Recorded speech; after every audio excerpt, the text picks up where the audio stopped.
اگر اس کرسی پر غور کیا جائے جس پر میں اس وقت بیٹھی ہوں، تو فزکس کے مطابق یہ 99% تک خالی جگہ ہے، یعنی ایمپٹی اسپیس۔ جی بالکل، 99.9% تک خالی۔ تو حیرت کی بات یہ ہے کہ میں اس کے آر پار زمین پر کیوں نہیں گر جاتی؟ میرا مطلب ہے اگر یہ اتنی خالی ہے تو ہم اس پر ٹک کیسے سکتے ہیں؟ ہاں، یہ واقعی بڑا دلچسپ سوال ہے۔ عام سطح پر تو ہمیں لگتا ہے کہ چیزیں ٹھوس ہیں، لیکن حقیقت کے اسرار بالکل یہیں سے کھلنا شروع ہوتے ہیں۔ بالکل، اور اس سے بھی زیادہ دلچسپ بات یہ ہے کہ اس کرسی کی خالی جگہ نیلے آسمان میں اڑتے ہوئے پرندوں، سڑکوں پر دوڑتی گاڑیوں اور ہمارے ان سمارٹ فونز کے درمیان آخر کیا قدرت مشترک ہو سکتی ہے؟ بظاہر تو ایک طرف قدرت کے راز ہیں اور دوسری طرف انسان کی بنائی ہوئی ٹیکنالوجی، لیکن اس کرسی کے اندر موجود خالی خلا سے آپ کا نہ گرنا دراصل برقی میگنیٹسی قوت یعنی الیکٹرو میگنیٹک فورس کا نتیجہ ہے۔ اچھا، الیکٹرو میگنیٹک فورس؟ جی، یہ قوت ایٹموں کو ایک دوسرے سے دور دھکیلتی ہے۔ تو دراصل آپ کرسی کو چھو نہیں رہے، بلکہ آپ کے اور کرسی کے ایٹم ایک دوسرے کو پیچھے دھکیل رہے ہیں۔ زبردست! یعنی میں ہوا میں تیر رہی ہوں ایک طرح سے، اور اسی طرح جب ایک پرندہ اپنے پروں کو حرکت دیتا ہے تو وہ ہوا کے دباؤ کے فرق سے فائدہ اٹھاتا ہے نا؟ بالکل صحیح۔ موبائل فون کا سگنل بھیجنا اور گاڑی کے پہیوں کا سڑک پر دوڑنا، یہ سب ان بنیادی قوانین کی پیروی ہے جنہیں ہم طبیعیات یا فزکس کہتے ہیں۔ تو آج کے ہمارے اس تفصیلی جائزے کا مقصد اسی فزکس کی وسعت، یعنی اس کے دائرہ کار اور زندگی کے ہر پہلو میں اس کے کردار کو گہرائی سے سمجھنا ہے۔ بالکل۔ اور یہ جاننا اس لیے بھی بہت ضروری ہے تاکہ ہم سمجھ سکیں کہ کائنات کی یہ اصول محض کتابوں میں لکھی ہوئی کوئی مشکل مساواتیں نہیں ہیں، بلکہ یہ وہ عدسہ ہے جس سے پوری کائنات کو دیکھا جاتا ہے۔ جی، ایک انتہائی چھوٹے خلیے سے لے کر وسیع کہکشاؤں تک کی کہانی انہی اصولوں سے جڑی ہے۔ اگر ہم فزکس کے دائرہ کار کو سمجھنا چاہتے ہیں تو ہمیں اس کی بنیادی تعریف سے شروعات کرنی چاہیے۔ ہاں، وہ کیا ہے؟ فزکس دراصل سائنس کی وہ شاخ ہے جو مادہ یعنی میٹر، توانائی، خلا اور وقت کے باہمی تعامل کا مطالعہ کرتی ہے۔ یعنی چیزیں کیسے آپس میں انٹریکٹ کرتی ہیں؟ بالکل، اور اس کا اصل ہدف یہ ہے کہ مشاہدات اور تجربات کی بنیاد پر ایسے ریاضیاتی ماڈلز اور نظریات تشکیل دیے جائیں جو طبعی نظاموں کے رویے کی واضح پیشن گوئی کر سکیں۔ صحیح، مطلب یہ صرف چیزوں کے نام گننے کا علم نہیں ہے، بلکہ یہ کھوج ہے کہ چیزیں کیسے اور کیوں کام کرتی ہیں۔ 100% درست۔ لیکن کائنات کا یہ نظام اس قدر وسیع اور پیچیدہ ہے کہ اسے ایک ہی خانے میں رکھ کر سمجھنا ناممکن ہے۔ ہاں، اسی لیے سائنسدانوں نے فزکس کو مختلف شاخوں میں تقسیم کیا ہے۔ اگر ہم اسے ایک استعارے کی مدد سے سمجھنے کی کوشش کریں تو کیا ہم کلاسیکل فزکس کو اپنی روزمرہ کی نظر آنے والی دنیا کی ایک رول بک کہہ سکتے ہیں، جو عام آنکھ سے نظر آتی ہیں اور معمول کی رفتار سے حرکت کرتی ہیں، ان پر اس رول بک کا اطلاق ہوتا ہے؟ بالکل، کلاسیکل فزکس دراصل ہمارے روزمرہ کے تجربات کے پیمانوں کی سائنس ہے۔ جب ہم ان چیزوں کی بات کرتے ہیں جن کی جسامت اتنی ہو کہ انہیں بآسانی دیکھا جا سکے اور رفتار روشنی کی رفتار سے بہت کم ہو، تو وہاں کلاسیکل فزکس کام آتی ہے۔ صحیح، تو اس میں کون کون سی شاخیں آتی ہیں؟ اس کا ایک بڑا حصہ کلاسیکل میکینکس ہے، جس میں نیوٹن کے حرکت کے قانون شامل ہیں۔ مثلا جب کوئی گیند ہوا میں اچھالی جاتی ہے تو وہ کس زاویے سے گرے گی، یہ سب نیوٹن کی اسی رول بک میں درج ہے۔ اور اس میں تھرمو ڈائنامکس بھی شامل ہے نا، جو حرارت، توانائی اور گیسوں کے رویے کو بیان کرتی ہے۔ جی ہاں بالکل، تھرمو ڈائنامکس کے بغیر تو نہ انجن چل سکتے ہیں نہ ریفریجریٹر۔ ویسے تھرمو ڈائنامکس کا لفظ سن کر میں سوچتی ہوں کہ کاش اسے سمجھنے سے ہمارے بجلی اور گیس کے بلوں میں بھی کچھ کمی آ سکتی۔ ہاں، یہ کو آپ نے سچ کہا، لیکن افسوس کہ یہ رول بک بل ادا نہیں کرتی۔ البتہ آپٹکس اور الیکٹرو میگنیٹزم بھی اسی کلاسیکل فزکس کا ہی حصہ ہیں۔ آپٹکس یعنی روشنی اور لینسز وغیرہ کی سائنس؟ جی، روشنی کا سفر کرنا، لینزز کا کام کرنا اور بجلی و میگنیٹزم کے کرشمے، یہ سب کلاسیکل فزکس کے ہی ستون ہیں۔ صدیوں تک انسان کا یہی ماننا تھا کہ کائنات کے تمام راز انہی قوانین کی مدد سے حل کیے جا سکتے ہیں۔ لیکن یہاں ایک بڑی الجھن پیدا ہوتی ہے۔ اگر نیوٹن کے قوانین کو کلاسیکل کہا جاتا ہے تو جب سائنسدانوں نے ماڈرن فزکس دریافت کی تو کیا اس کا مطلب یہ ہوا کہ پچھلے سائنسدان غلط تھے؟ یہ بہت اہم سوال ہے۔ مطلب فرض کریں اگر میں اس وقت اپنے ہاتھ سے کوئی چیز زمین پر گرا دوں تو کیا وہاں نیوٹن کا قانون غلط اور آئنسٹائن صحیح ثابت ہوگا؟ نہیں نہیں، یہ ایک بہت عام غلط فہمی ہے جس کی وضاحت ضروری ہے۔ پرانے قوانین مکمل طور پر غلط یا ناکام نہیں ہوئے، بلکہ سائنسدانوں پر ان قوانین کی ایک حد واضح ہو گئی۔ حد؟ کیسی حد؟ دیکھیں، عام زندگی کی سطح پر، جیسے آپ کا کوئی چیز زمین پر گرانے کا تجربہ، وہاں نیوٹن کے قوانین 100% درست نتائج دیتے ہیں۔ مسئلہ تب پیدا ہوتا ہے جب ہم انتہائی چھوٹے پیمانے پر جاتے ہیں۔ یعنی ایٹم کی سطح پر؟ بالکل، یا پھر انتہائی تیز رفتار یعنی روشنی کی رفتار کے قریب سفر کرتے ہیں۔ ان انتہائی حالتوں میں کلاسیکل فزکس کے قوانین حالات کی مکمل تشریح کرنے سے قاصر رہتے ہیں، اور وہیں سے ماڈرن فزکس اپنا کام شروع کرتی ہے۔ اچھا، تو اس انتہائی چھوٹی دنیا میں جسے ہم کوانٹم میکینکس کہتے ہیں، ایسا کیا مختلف اور انوکھا ہوتا ہے جو ہماری عام زندگی میں نظر نہیں آتا؟ کوانٹم کی سطح پر مادے کا رویہ تو انسانی عقل کو حیران کر دیتا ہے۔ مثال کے طور پر ویو پارٹیکل ڈویلٹی، یعنی ذرے اور لہر کا دوہرا رویہ۔ وہ کیسے؟ ذرہ اور لہر ایک ساتھ کیسے ہو سکتے ہیں؟ یہی تو کمال ہے۔ ایک الیکٹران جو کہ ایک مادی ذرہ ہے، وہ بعض اوقات ایک ٹھوس گیند کی طرح برتاؤ کرتا ہے اور بعض اوقات تالاب میں اٹھنے والی لہر کی طرح پھیل جاتا ہے۔ واقعی؟ جی، اور وہ ایک ہی وقت میں مختلف جگہوں پر ہونے کا امکان رکھتا ہے۔ یہ وہ حقیقت ہے جسے کلاسیکل فزکس سمجھنے اور بیان کرنے سے مکمل طور پر قاصر تھی۔ یہ تو واقعی جادو جیسا لگتا ہے۔ اور اگر ہم تیز رفتاری کی بات کریں تو وہاں کیا ہوتا ہے؟ آئنسٹائن کے نظریہ اضافیت یا ریلیٹیوٹی کا ذکر اکثر سننے میں آتا ہے۔ ہاں، آئنسٹائن کا سب سے بڑا کمال یہ تھا کہ اس نے ثابت کیا کہ وقت اور خلا یعنی ٹائم اور سپیس کوئی مستقل چیزیں نہیں ہیں۔ مطلب ٹائم سب کے لیے ایک جیسا نہیں گزرتا؟ بالکل نہیں۔ اگر کوئی چیز روشنی کی رفتار کے قریب سفر کر رہی ہو یا کسی ایسے علاقے میں ہو جہاں کشش ثقل بہت زیادہ شدید ہو، تو اس کے لیے وقت کے گزرنے کی رفتار سست ہو جاتی ہے۔ فزکس کی زبان میں اسے ٹائم ڈائلیشن کہا جاتا ہے۔ وقت کا سست ہو جانا؟ کاش کوئی ایسا طریقہ ہوتا کہ اس ٹائم ڈائلیشن کو ہم ویکینڈز لمبا کرنے میں کے لیے استعمال کر سکتے۔ کیا بات ہے! یہ تو ہر کسی کی خواہش ہوگی۔ جی، اس پر انحصار کرتی ہے۔ اس کی سب سے بڑی مثال ہمارا گلوبل پوزیشننگ سسٹم یعنی خلا میں موجود جی پی ایس سیٹلائٹس ہیں۔ اچھا، جی پی ایس میں آئنسٹائن کی تھیوری استعمال ہوتی ہے؟ جی بالکل، یہ سیٹلائٹ زمین کے مدار میں انتہائی تیز رفتاری سے حرکت کر رہے ہیں، اور چونکہ وہ زمین سے دور ہیں اس لیے وہاں زمین کی کشش ثقل کا اثر بھی کم ہے۔ صحیح۔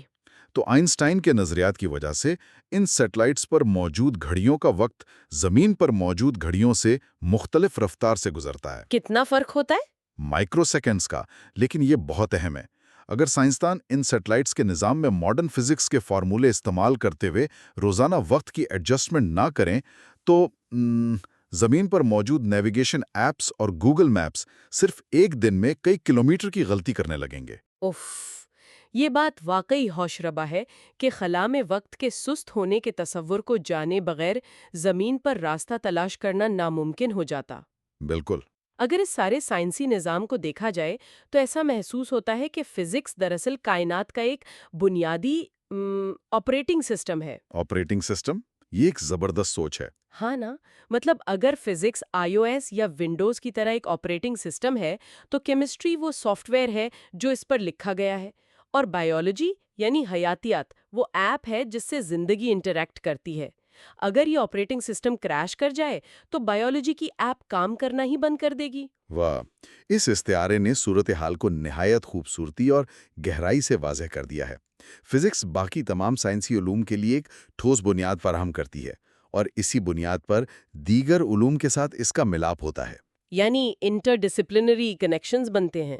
جی، مثلاً جب فزکس کا آپریٹنگ سسٹم فلکیات سے ملتا ہے تو وہ ایسٹرو فزکس بن جاتا ہے، جو ستاروں کی پیدائش اور بلیک ہولز کے اسرار کھلتا ہے۔ اور جب زمین پر اپلائی ہوتا ہے تو جب یہی اصول زمین کی ساخت پر لاگو ہوتے ہیں تو جیو فزکس وجود میں آتی ہے، جس سے ہم زلزلوں اور آتش فشاں کے رویے کو سمجھتے ہیں۔ اور وہ بائیولوجی کی ایپ جس کا میں نے ذکر کیا؟ ہاں،